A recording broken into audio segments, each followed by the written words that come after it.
मोहतरम नाज़रीन इकराम, हम आपका इस्तकबाल करते हैं अपने चैनल रूहानी इदारा में। फिर से हम आज एक और नया सवाल लेकर के आपके सामने आए हैं इल्मुल आदात की रोशनी में, जिसका जवाब आपको तहरीर करना होगा। ये बहुत ही कॉमन सवाल है, स्क्रीन पर आपको दिख ही रहा है। अक्सर लोगों के मन में ये सवाल होता है और अक्सर लोग ये सवाल करते हैं। और इस सवाल का जवाब देना तो वैसे तो गैर कानूनी है। कोई भी मेडिकल इंस्टीट्यूट आपको ये इस सवाल का जवाब नहीं देती, क्योंकि ये गवर्नमेंट की तरफ से बैन है और ये गैर कानूनी है। और बहुत ही कॉमन सवाल है कि किसी भी प्रेग्नेंट वुमेन, प्रेग्नेंट महिला जिसको हामिला कहते हैं, उसको लड़का होगा या लड़की होगी। ठीक है, बहुत ही कॉमन क्वेश्चन है जिसका जवाब अक्सर नहीं बताया जाता है, इसलिए क्योंकि बहुत से लोग ऐसे हैं कि जिनको अगर ये पता चल जाए कि लड़की के पेट में जो है बच्ची है, लड़की है, हामिला औरत के पेट में लड़की है, तो वो फिर हमल को गिरवा देते हैं। इस वजह से इसके जवाब नहीं बताए जाते।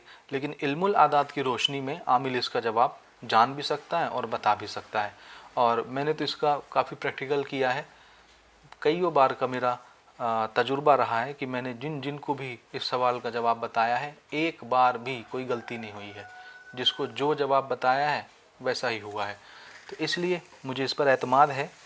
आप भी इंशाअल्लाह यूज़ करके देखिए, आपको भी जवाब बिल्कुल दुरुस्त मिलेगा और इसमें कभी कोई आपको प्रॉब्लम नहीं होगा।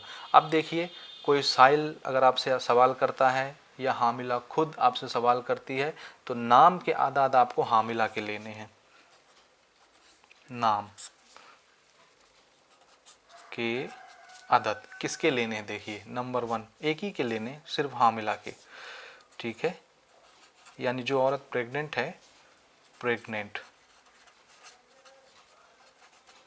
सिर्फ प्रेग्नेंट औरत के ही नाम के आदाद आपको लेने हैं।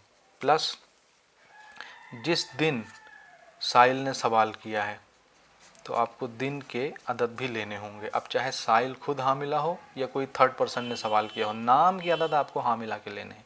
और जिस दिन सवाल हुआ है उस दिन के आदाद आपको लेने हैं। अब मैं आपको मिसाल से समझाता हूँ कि कैसे जवाब देना है। जैसे मैंने पहले ही बात की है इसकी पिछले वीडियोस में भी, और मैं हर वीडियो में यही एग्जाम्पल लेकर के आगे चलूँगा। मिसाल के तौर पर मान लीजिए कि हामिला कौन है? अकबरी। ठीक है, तो किसी ने सवाल किया, या अकबरी ने खुद सवाल किया हो या किसी और ने सवाल किया हो, नाम के अदद हामिला के ही लेने हैं, ये आप याद रखेंगे। तो अकबरी के नाम के अदद हमने ले लिए 233।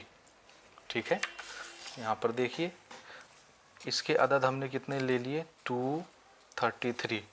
मैं उर्दू, हिंदी या इंग्लिश में लिखूँ तो आप उसको समझेंगे। ठीक है, अच्छा, जिस दिन साइल ने या अकबरी ने खुद सवाल किया उस दिन के आदाद भी हमको लेने हैं, और दिन के आदाद में आपको यहाँ से दिखाता हूँ। देखिए, मिसाल के तौर पर मान लीजिए कि उसने हमसे मंगल के दिन सवाल किया, सहशंबा, मंगल। ठीक है, और मंगल के अदद होते हैं 422। तो मान लीजिए उसने मुझसे मंगल के दिन सवाल किया है,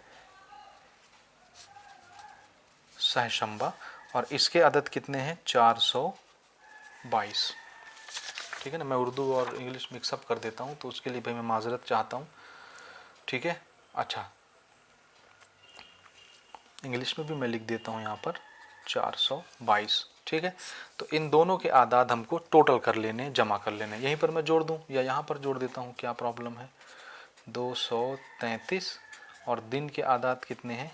422। तो ये हम कुल अदद निकालने जा रहे हैं। 3 और 2 5, 3 और 2 5, 4 और 2 6। ये हमारा हो गया कुल अदद। ठीक है, अब इस कुल अदद को हमको क्या करना है? तो याद रखिएगा, इसको हमको 3 से तकसीम करना है। तकसीम करना यानी भाग देना। तो इसको हम 3 से भाग देंगे। मैं भाग देने का काम यहाँ पर कर लेता हूँ। ठीक, कुल अदद हमारा कितना आया था? 655। इसको हमको 3 से भाग देना है। अब 3 से देखिएगा ना, 3 का पहाड़ा अगर हम 2 बार पढ़ें तो 3 दूनी 6 हो जाएगा, ये कट गया। फिर यहाँ पर 5 उतरेगा, एक एक डिजिट उतारना है। फिर 3 का पहाड़ा में एक बार पढ़ेंगे तो 3 एकम 3, ये 2 बचेगा, फिर ये 5 उतर जाएगा। ठीक है, फिर 3 का पहाड़ा हम कितनी बार पढ़ें कि कम से कम 25 या 25 से छोटा आ जाए? तो 3 के पहाड़े में 24 आता है। 3 का पहाड़ा 8 बार पढ़ेंगे तो 24 आ जाएगा, 8 त्रिक 24 होता है। यहाँ पर 1 बचा।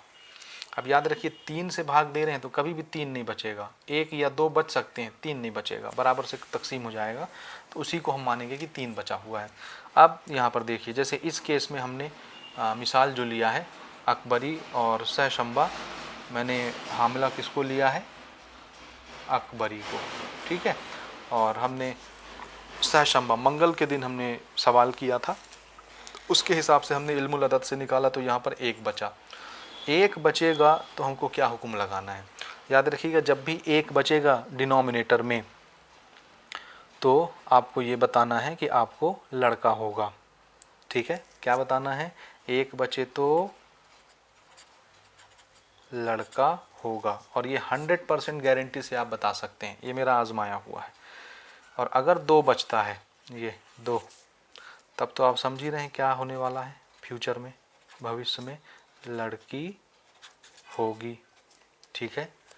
समझ के बाद 2 बचे तो लड़की, 1 बचे तो लड़का। तो इस केस में जो मैंने उदाहरण लिया है, मिसाल लिया है, उसमें 1 बच रहा है तो इसको क्या होना है, लड़का होना है। और मान लीजिए 3 से बराबर कट गया और कुछ भी नहीं बचा, तो फिर क्या होगा, तो फिर होगा ये कि हमल ज़ाया होने की अलामत है, हमल ज़ाया होने की अलामत है, ठीक है। इसको मैं लिख भी देता हूँ, हमल ज़ाया होने की अलामत है। तो इसमें बहुत सिक्योर करके आपको रहना होगा, क्योंकि 90% चांस है कि हमल ज़ाया हो जाएगा, ठीक है ना, जिसको कहते हैं बच्चा गिर गया, कच्चे हमल गिर जाना, ठीक है। तो इस केस में अगर ये रिज़ल्ट आता है तो आपको फिर रूहानी इलाज क्या करना होगा, हमल गिरने से हिफाजत के जो तावीज़ात दिए जाते हैं आयत करीमा वगैरह के, वो आपको देना होगा।